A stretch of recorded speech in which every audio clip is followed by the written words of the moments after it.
Bonjour à toutes et à tous, ravi de vous retrouver pour le journal en français facile. RFI à Paris, il est 17h. Le journal en français facile. Adrien Delgrange. Lundi 9 mars, 10e jour de cette guerre au Moyen-Orient aux conséquences planétaires. Le président français que vous entendrez veut rouvrir le détroit d'Ormuz afin de permettre la circulation du pétrole et du gaz.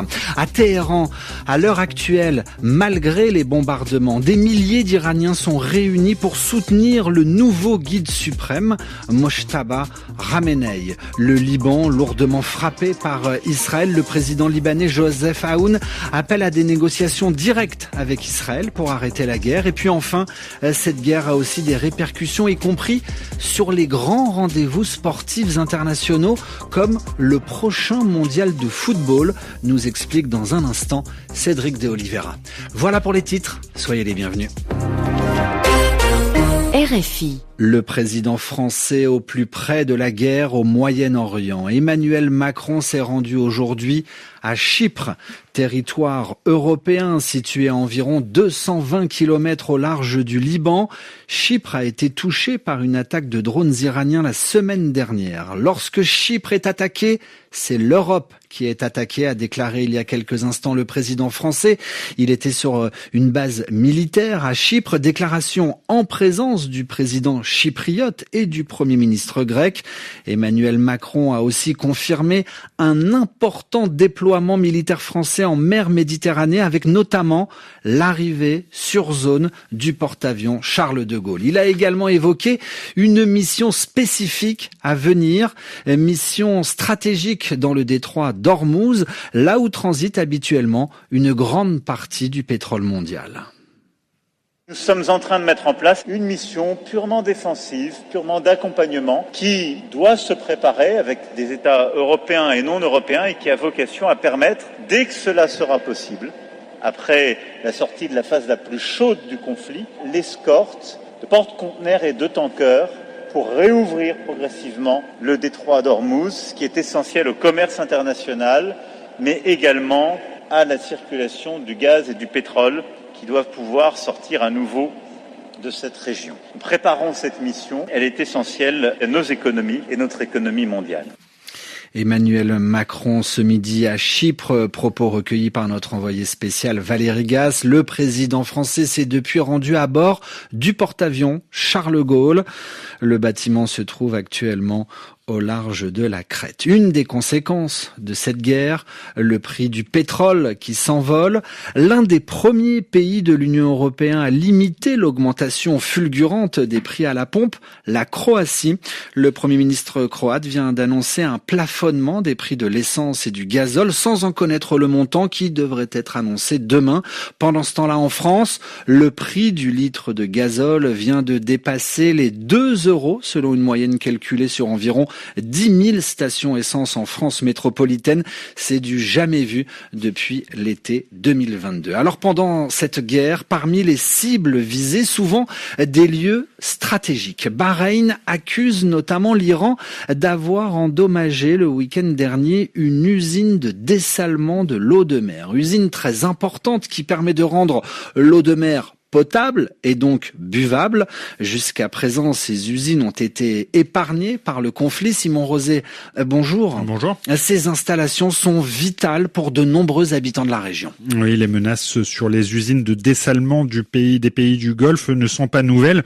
Début des années 90, lors de l'invasion du Koweït par l'Irak, ou plus récemment les drones du mouvement Houthi au Yémen.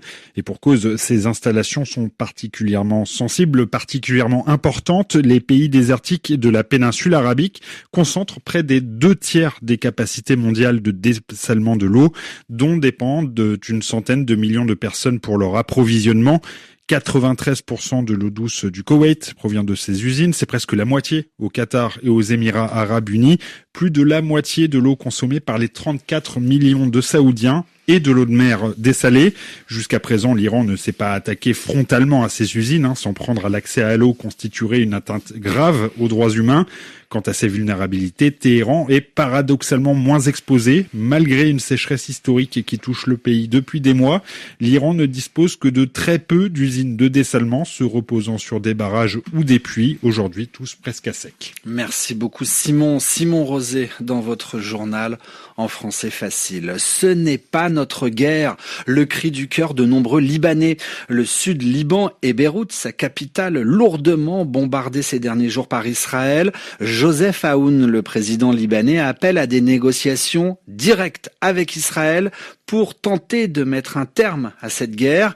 Joseph Aoun accuse par ailleurs le Hezbollah de vouloir provoquer l'effondrement du Liban. Le Hezbollah qui aujourd'hui a prêté allégeance au nouveau guide suprême iranien. Autrement dit, le Hezbollah promet fidélité à Mojtaba Khamenei qui succède à son père, l'ayatollah Ali Khamenei, tué au premier jour de cette guerre. C'était il y a 10 jours. La guerre au Moyen-Orient a aussi des conséquences sur le déroulement des compétitions sportives internationales. À moins de 100 jours de la Coupe du Monde de football, l'Irak, qui n'est pas encore d'ailleurs qualifié pour le mondial, a demandé le report de son barrage intercontinental, match qui devait avoir lieu au Mexique le 31 mars prochain. L'équipe iranienne de football n'a pour l'instant pas de solution pour quitter le pays à cause de la fermeture de son espace aérien. Cédric de Oliveira, c'est une situation qui pose bien des problèmes à la FIFA. Oui, sur le papier, l'Irak n'est qu'à 90 minutes de participer à la Coupe du Monde, mais il lui faut se rendre au Mexique, alors que plus de la moitié des membres de la sélection est actuellement bloquée à Bagdad, la capitale, et se retrouve dans l'incapacité de voyager à cause de la guerre impliquant l'Iran. D'autre part, plusieurs joueurs irakiens et membres du staff n'ont toujours pas reçu de visa pour rejoindre les États-Unis et la ville de Monterrey au Mexique où l'Irak doit disputer son fameux match de barrage.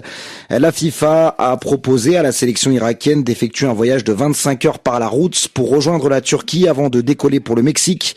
Mais la fédération irakienne a refusé. Ce voyage impliquerait de passer par le nord du pays, attaqué depuis le début du conflit par des drones iraniens. Un risque que le sélectionneur australien Graham Arnold, qui est lui bloqué à Dubaï, ne veut pas faire prendre à ses joueurs. Selon la presse britannique, l'Irak a donc demandé officiellement le report de ce barrage face au vainqueur du match entre la Bolivie et le Suriname. Une occasion en or pour le pays de participer à sa deuxième phase finale de Coupe du Monde après l'édition 1986. Les Lions de la Mésopotamie, comme on les surnomme, pourraient ainsi se retrouver dans le groupe de la France. La FIFA va devoir trouver une solution, d'autant que l'Iran, déjà qualifié, pourrait de son côté déclarer forfait après les frappes américaines sur son sol. Merci Cédric de Oliveira dans votre journal en français facile. Ailleurs sur la planète, en Turquie, l'ouverture aujourd'hui du procès du maire d'Istanbul. Ekrem İmamoğlu, un an après son arrestation, le maire d'Istanbul et principale figure de l'opposition en Turquie, comparé depuis ce matin dans une vaste affaire de corruption.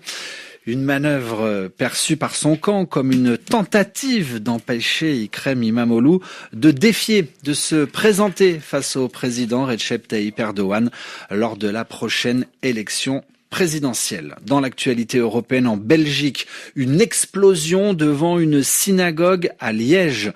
Les autorités belges évoquent un acte antisémite. L'explosion survenue la nuit dernière n'a fait aucun blessé.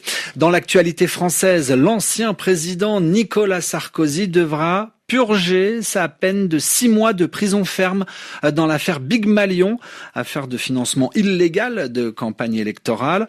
La justice a refusé aujourd'hui ce qu'on appelle la confusion de cette peine avec celle également définitive d'un autre dossier.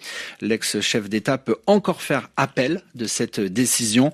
Enfin, Nicolas Sarkozy aura un nouveau rendez-vous avec la justice à partir de la semaine prochaine, le 16 mars prochain, avec l'ouverture cette fois-ci du procès en appel de l'affaire libyenne. Tous les jours de la semaine, comme vous le savez, juste après le journal en français facile, place à Radio Foot International. Aujourd'hui lundi, c'est Hugo Moissonnier. Bonjour Hugo. Bonjour Adrien, bonjour à toutes et à tous. Avec au programme... Eh bien, nous allons justement revenir sur la demande de l'Irak de reporter son barrage pour la Coupe du Monde. Merci beaucoup Hugo Moissonnier. Toutes ces informations sont à retrouver sur notre site internet rfi.fr. Et puis quand vous le souhaitez, si vous voulez le lire et l'écouter à tout moment, agrémenté d'exercices, françaisfacile.rfi.fr. À demain pour une nouvelle édition.